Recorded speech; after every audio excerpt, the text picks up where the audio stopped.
Halo, assalamualaikum warahmatullahi wabarakatuh. Bertemu lagi di channel Asrorudin. Oke teman-teman ya, di video ini saya mau sedikit menjelaskan tentang debt collector ya.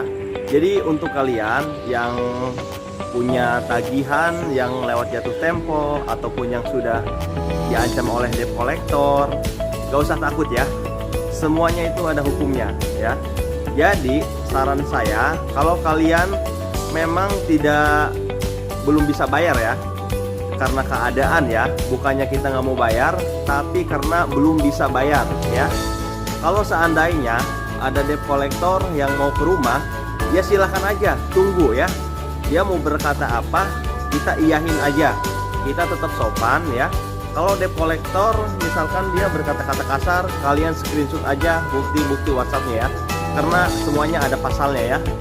Tentang pinjaman online itu ada pasal-pasalnya teman-teman ya, jadi nggak usah khawatir ya.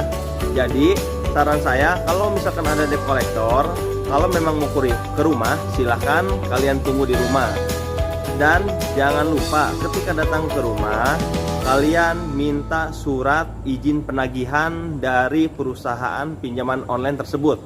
Misalkan contohnya aku laku ya, kalian misalkan telat ataupun udah melebihi dari jatuh tempo sampai debt collector ke rumah kalian, kalian wajib menanyakan surat perintah dari debt collector, yaitu dari aku laku ya.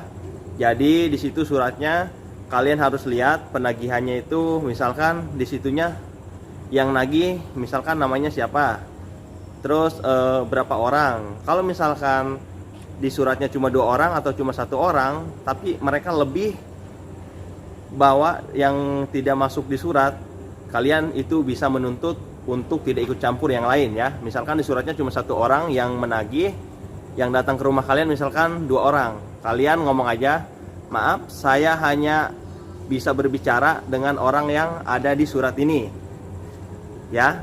Jadi nggak usah khawatir, kalau misalkan kalian ada debt collector ke rumah, kalian sambut aja dengan baik, dengan sopan ya.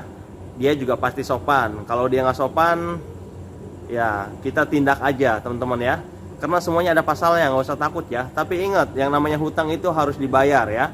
Cuma kalau kalian belum bisa bayar ya mau gimana ya, nggak kayak gitu ya. Hutang itu harus dibayar, tapi kalau belum bisa bayar ya nggak bisa memaksakan, dan nggak ada hukum pidana teman-teman ya di situ. Jadi untuk kalian yang ngalamin hal kayak gitu, nggak usah khawatir, nggak usah takut. Gimana sih nih kalau misalkan debt collector datang ke rumah? Ya nggak apa-apa, debt collector itu juga manusia gitu ya. Oke, mungkin cukup itu aja di video kali ini. Ini hanya sebagai informasi dan mengingatkan aja ya. Kalau misalkan kalian mau sharing, silahkan sharing aja di grup Facebook Aku Laku Sharing Permasalahan. Oke, jangan lupa subscribe, like, dan juga komen. Kalau misalkan ada masukan, silahkan kalian tulis di kolom komentar ya. Wassalamualaikum warahmatullahi wabarakatuh.